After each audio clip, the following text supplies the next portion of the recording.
Hi friends, welcome to my YouTube channel. My name is Evie, and in today's video we are going to be talking about how you can get multiple scholarships from abroad.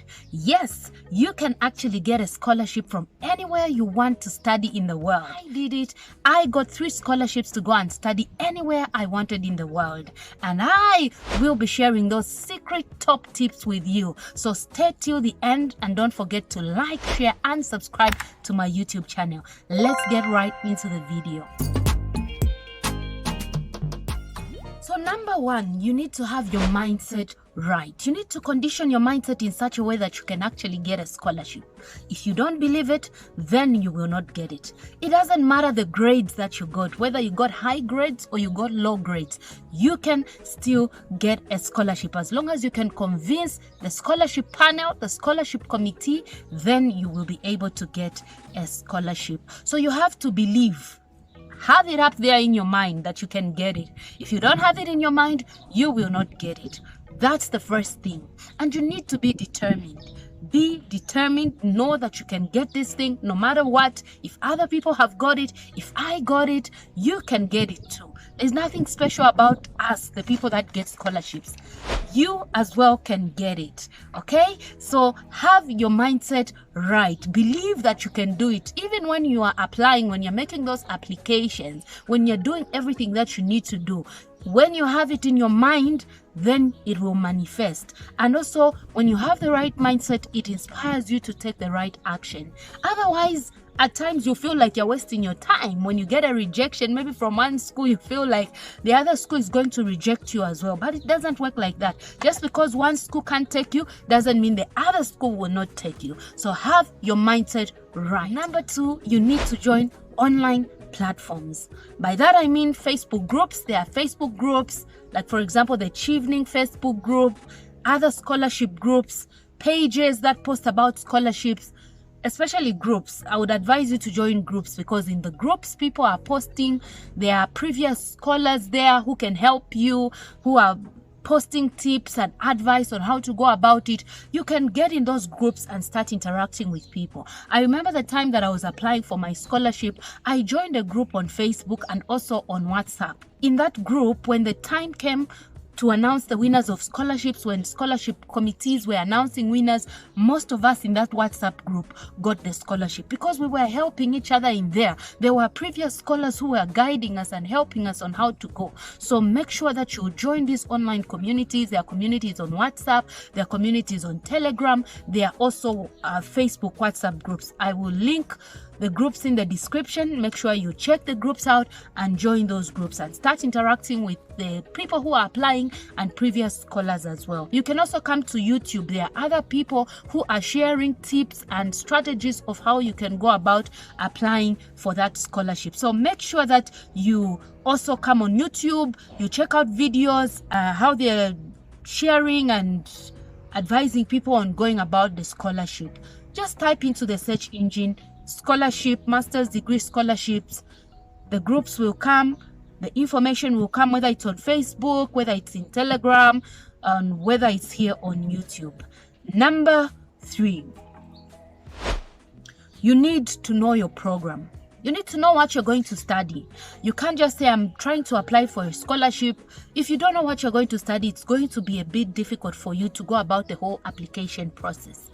I know it can be confusing, and some of you will be like, oh, Evie, how can someone start applying without knowing what to apply for? Yes, you can start like that. You might want to do it and then you don't know what you want. You just go to the school's website. You don't even know the proper course you want. I remember doing that as well at the beginning. I didn't know what I wanted to apply. I was just going to the websites, like the school's website. I don't even know what I want to study. But not until I learned that I need to sit down and come up with the course that I want to go and study. And you have to come up with 3 programs. Okay, you have 3 courses, 3 programs, courses, programs. I'll say programs. So you have to come up with about 3 programs that are related to each other, because you might want to do a master's degree in maybe economics, and you apply and maybe that school doesn't accept you, or maybe they need additional things. So it might be a bit tricky for you to just get into economics. So what I would advise is come up with 3 programs, and some scholarship programs actually advise you to come up with 3 programs. So maybe you want to come up with, let's say, master's degree in economics, master's degree in economic development, master's degree maybe in finance. You see, these 3 are related. They are sort of similar. So you begin to now apply those 3, maybe to the same school or maybe to different schools, because you find that one school does not have all the 3 courses. They maybe just have the 2. It's okay for you to apply to those 2 courses. That means you make separate applications online for those 2 courses. So make sure you choose 3, and it doesn't limit you, because if you just apply for one, imagine if they take 3 months to reply, it means you would have wasted that 3 months if they don't pick you. If you apply for 3 of them, they will probably maybe not pick you in 1, or they'll not pick you in 2, but they'll pick you in 1. You get the gist, friends, right? Yeah. So make sure you apply for different courses. Don't limit yourself to one course, and I would like to advise you, don't limit yourself to one school. Which brings me to point number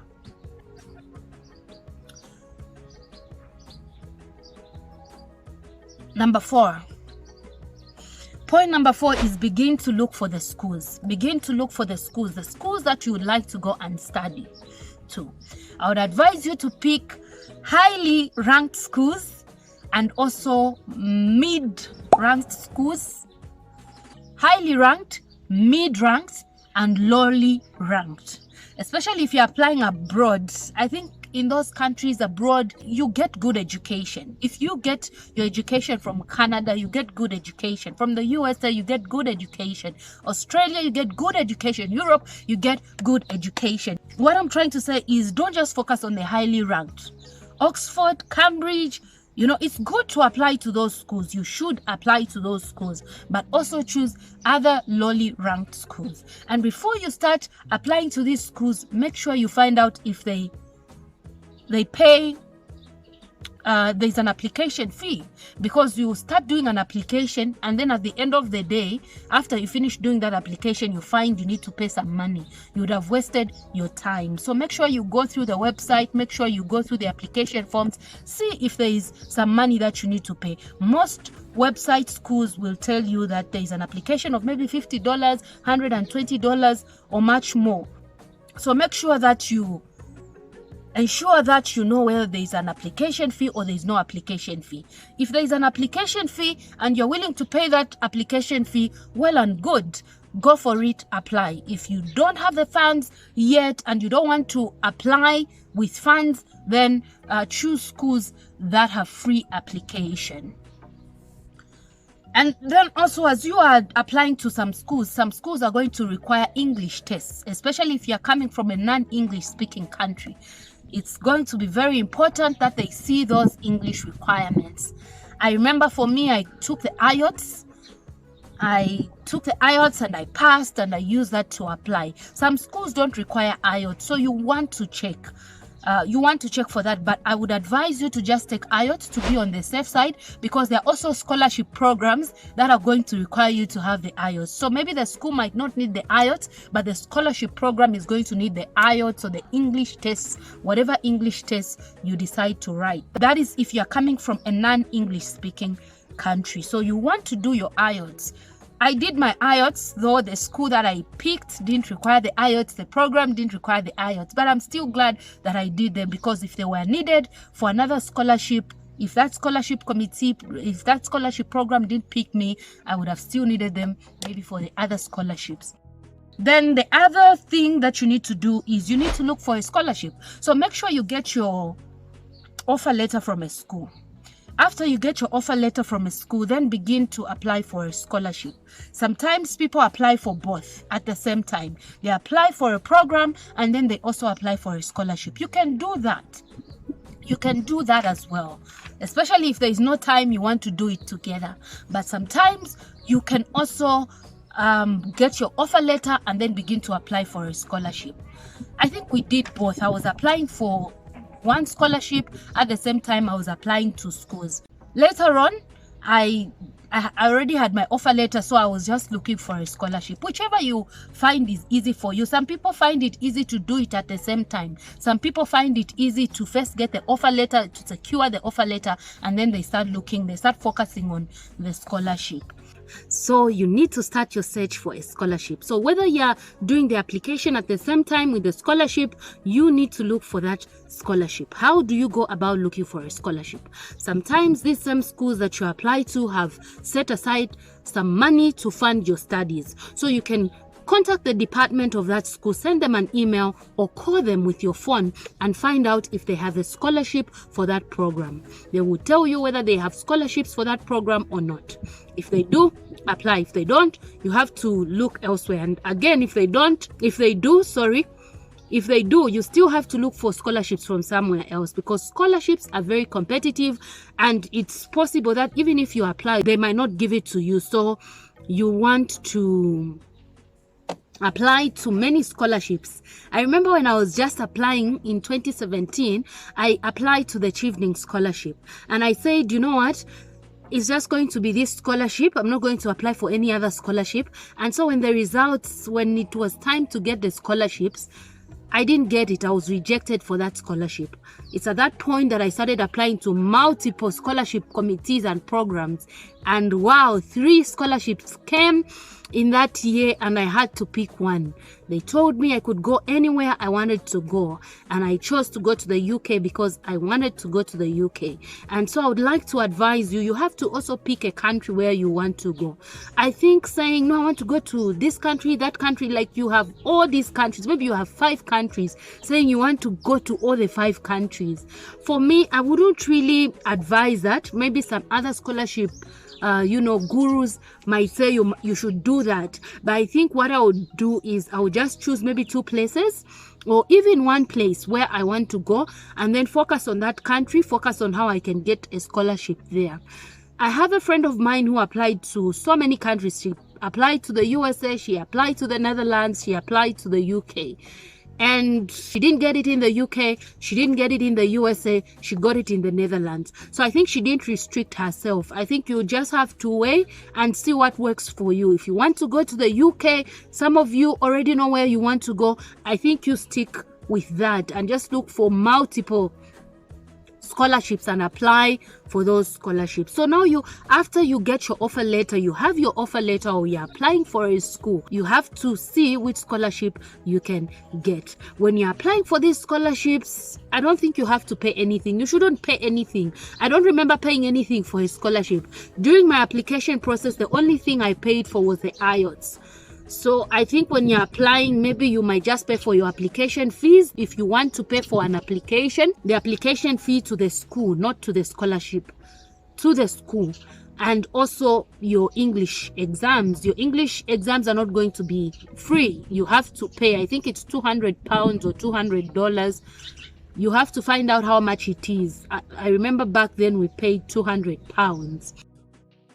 So you have to find out the price, the fee, and pay for the English tests if you're doing English tests. Then for the scholarship, I think you shouldn't pay. You shouldn't pay, actually. You shouldn't pay for anyone who's telling you need to pay for a scholarship. They want to scam you. So don't pay for any scholarships. How do you look for these scholarships? These scholarships, you can come here on YouTube, just type and search scholarships, types of scholarships. They will come. Go to the Facebook groups, they are posting there. Go and subscribe to the newsletters. Like I said, they will be sending you scholarships every day. Even on the internet, you can do an internet search and check for that scholarship. Just make sure nobody tells you to pay for any scholarship, because if anybody tells you to pay for a scholarship, they want to scam you. So don't pay for a scholarship. As you are doing the application, obviously they'll ask you some questions. You need to write an essay. Why do you need a scholarship? And you need to provide an essay. I'll make a separate video where I share what you're supposed to write in those scholarship essays, how you can convince them that you're the right candidate to get that scholarship. And just advice which I would like to give you is do your English test. We've already talked about that. Get your passport. I'm looking down because I wrote down some notes. Yeah, so you have to get your passport. If you're going to get a scholarship, you want to travel abroad, you should be thinking about getting your passport.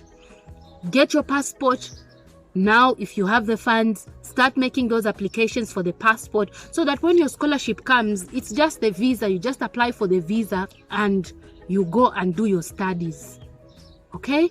And then also, when it comes to programs, I would like to advise you to pick a program that will give you a greater advantage, that when you come back to your country, you get a good job. Or if you want to stay abroad and work there, there are some places like Canada where you can get your work permit after you finish your studies. You can stay there, I think, for 2 years and get your work permit, work there. And people sometimes just go just like that. I hear the UK also has a work permit now. I'm not sure if that is the case, but you can just check and see the options that you have. But the biggest encouragement I would like to give you, the advice that I would like to give you, is joining communities where people are applying for scholarships. When you join these communities, you will learn so much from the people who've applied and they've got those scholarships. They are there in those groups helping people. Come on YouTube, watch the videos. That's what I used to do. I joined groups. I was on YouTube. I was watching, seeing how people succeeded and how I could also replicate that. And I ended up getting 3 scholarships to go and study anywhere I wanted in the world. If I got it, you can get it too. You have to make a decision and go and do your master's, your PhD, or your degree, or whatever it is that you would like to go and study. That's all I had for you today. We still have a lot to cover, and I'll be making videos for you guys on how you can get your scholarships, how you can ace those scholarships and get them. It's nice when you get multiple scholarships and you have to choose. You have to kick one out and say, you know what, I don't want this one, I don't want this one, I'll go for this one. So that's what I want for you guys, and I know that you can do it. If you haven't yet subscribed to my channel, like, share and subscribe to my channel. I also encourage you to share with all those friends of yours who you know who want to get scholarships, or you have relatives who want to get the birds. If you have relatives who want to get scholarships, please share my YouTube channel. Thank you so much. Bye.